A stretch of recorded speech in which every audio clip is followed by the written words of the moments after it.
As biologists, whether you're an animal scientist or otherwise, there's different aspects to doing research, and they can be broken up into in vitro and in vivo research.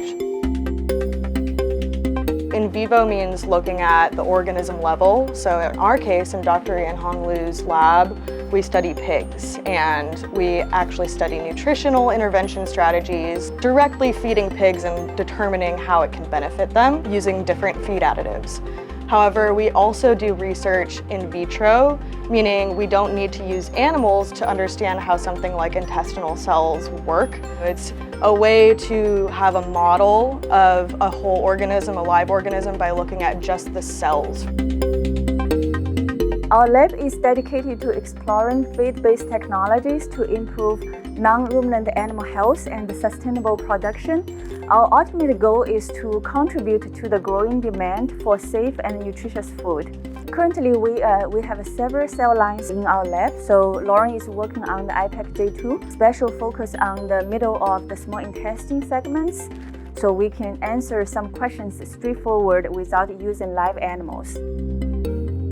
IPEC-J2 is a cell line, and what that means is that these cells will grow continually if provided nutrients. Over time, we can use live cells without using animals to understand how different factors can impact the health of intestinal cells. This is a tank of liquid nitrogen, and each one of these is a cylinder that contains racks with a bunch of tubes. Each individual tube stores cells, and we have different types of cells in here, but IPEC-J2 is what I'm looking for. I'll be using these to grow a single layer of intestinal cells and do gene expression analysis. In biology, there is a dogma that scientists follow to support sustainability, known as the 3 R's. Those are reduction, refining, and replacing. So in this context, we're concerned with animal welfare as well as sustainability of practices, so that involves reducing the animals used. We also aim to refine our methods, and this involves following strict protocols, safety training, and even at the most basic level, education. The replacement is where in vitro methods come in, and we want to answer the question, do we need to use animals to perform research or answer the questions that we have? And in some cases, the answer is no, we can use a cell model.